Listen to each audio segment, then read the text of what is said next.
Why and how we behave. 인간 행동 왜 그리고 어떻게. 박명희입니다.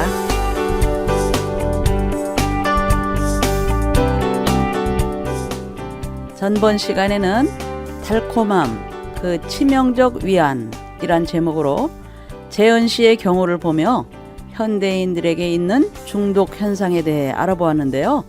오늘은 죄, 근원적 결함이란 제목으로 우리 마음속으로부터 끊임없이 스며나오는 죄의 근원에 대해 살펴보겠습니다. 모든 사람들이 가진 마음의 문제는 과연 어디에서 시작되었을까요? 시편 51편은 유명한 다윗의 노래인데 밧세바와의 관계에서 발생된 모든 죄를 나단이 준엄하게 지적한 뒤에 부른 찬송이죠. 그런데 저는 이 시의 한 부분이 불편했습니다. 내가 주께만 범죄하여 주의 목전에 악을 행하여 싸우니. 저는 주께만 범죄하였다는 다윗의 인식이 너무 편협하게 느껴졌습니다.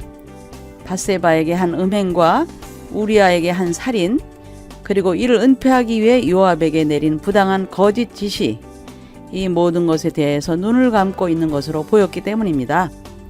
하지만 이를 깊이 묵상하고 언어를 탐구해 보니 다윗의 이 표현이 적절하다는 것을 깨달았습니다. 히브리어 하타는 영적인 죄입니다. 즉, 영이신 하나님을 향한 죄이죠. 여기서 쓰인 범죄가 바로 이 단어입니다. 따라서 영적인 하나님께 죄를 지었다는 뜻이 감추어져 있었던 것입니다. 그렇다면 다른 죄도 있는 것일까요? 시편 51편의 다른 부분을 더 살펴보았습니다. 하나님이여 주의 인자를 따라 내게 은혜를 베푸시며 주의 많은 긍휼을 따라 내 죄악을 지워주소서. 나의 죄악을 말갛게 씻으시며 나의 죄를 깨끗이 제하소서. 비록 같은 죄악으로 표현되었지만 두 단어는 서로 미묘한 차이가 있습니다. 히브리어로 앞의 죄악은 페사이며 뒤의 죄악은 아웬입니다. 좀 더 세밀하게 헤아린다면 다른 의미라는 것을 알 수 있습니다.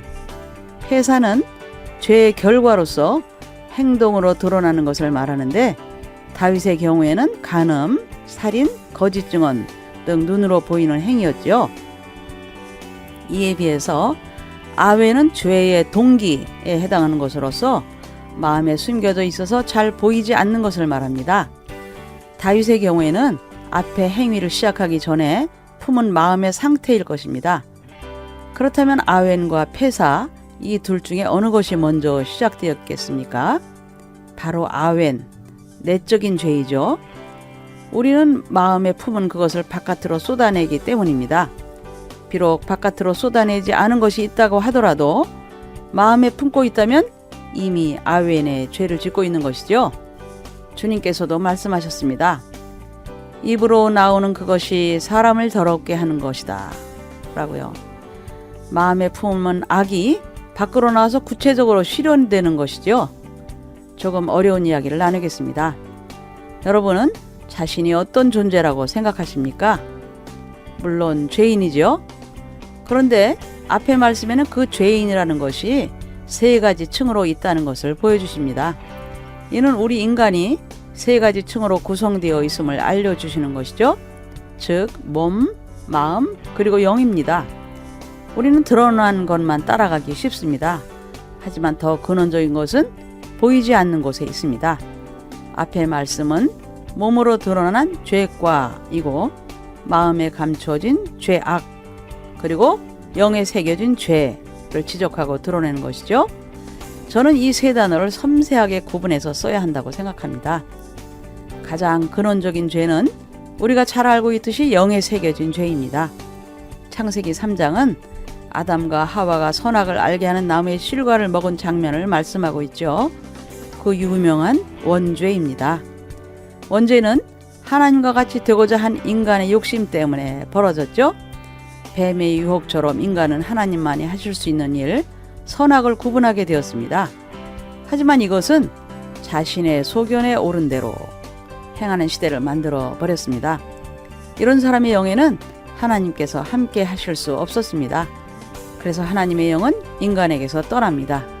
저는 개인적으로 원죄를 하나님 없는 마음이라고 생각합니다. 따라서 인간의 영은 그가 태어날 때부터 심한 결함이 있는 상태로 주어집니다. 영은 하나님의 형상인데 그곳에 하나님이 임재하지 않으시니 그 피폐함이 얼마나 심하겠습니까? 칼빈은 인간이 전적으로 타락했다고 표현했습니다. 바로 이 근원적인 상태로부터 인간의 모든 죄악과 죄과가 흘러나오는 것이죠. 인간의 죄로 말미암아 하나님과의 관계는 끊어졌습니다. 죄악 때문에 인간은 자기 자신과의 관계가 어그러져 평안이 사라졌습니다.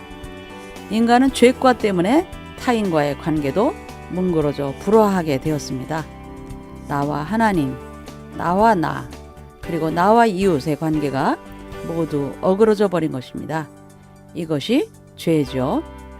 그러나 하나님께서는 인간이 타락한 그 순간부터 예수 그리스도 안에서 이 모든 것을 회복시킬 계획을 갖고 계셨습니다.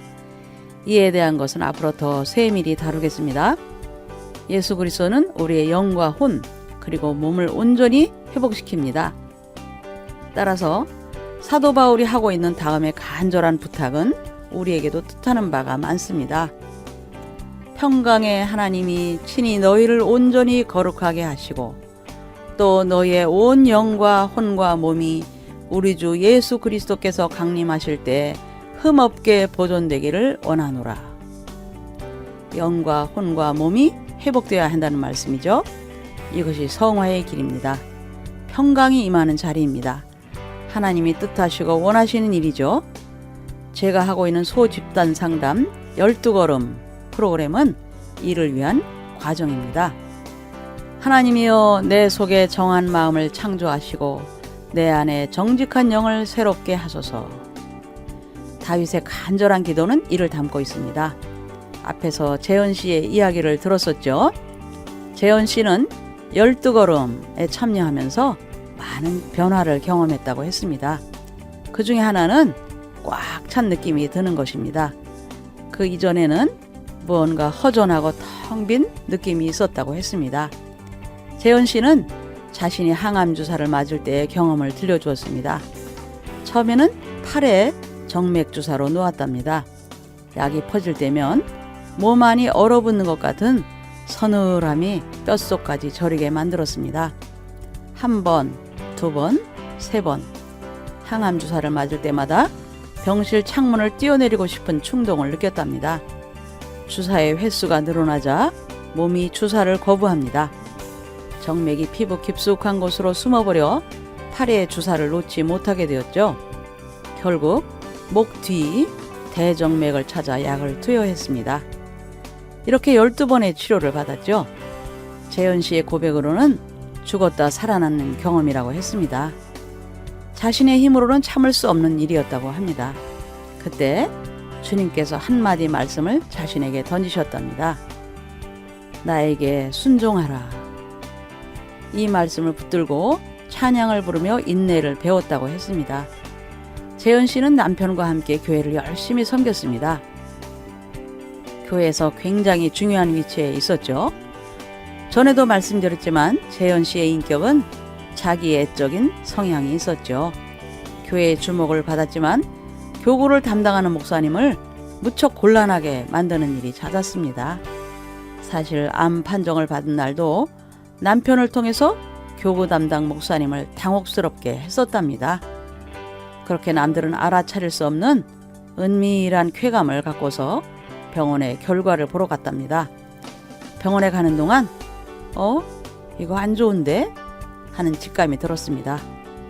아니나 다를까 의사에게서 암세포가 너무 크니 죽음을 준비하라는 이야기를 들었답니다. 바닥 경험이라는 것이 있습니다. 막다른 골목이죠. 중압감을 느낍니다. 하늘이 무너지고 땅이 꺼집니다. 세상의 모든 것이 깨어진 것 같은 느낌이 듭니다. 이때 자연스럽게 드는 생각은 어떻게 나에게 이런 일이 일어날까 합니다. 열심히 살았는데 왜 하필이면 난가? 조금 지나면 분노가 침입니다. 어쩔 줄 모르죠. 그러면서 그 분노를 표현할 대상을 찾습니다. 재현 씨는 처음에 남편이 준 스트레스 때문에 병에 걸린 것이라고 생각했답니다. 이런 일을 겪게 된 원인을 내가 아닌 다른 곳에서 찾습니다. 그것이 쉽기 때문이죠. 대부분 상황이나 타인에게 그 화살을 날립니다. 당신 때문이라고.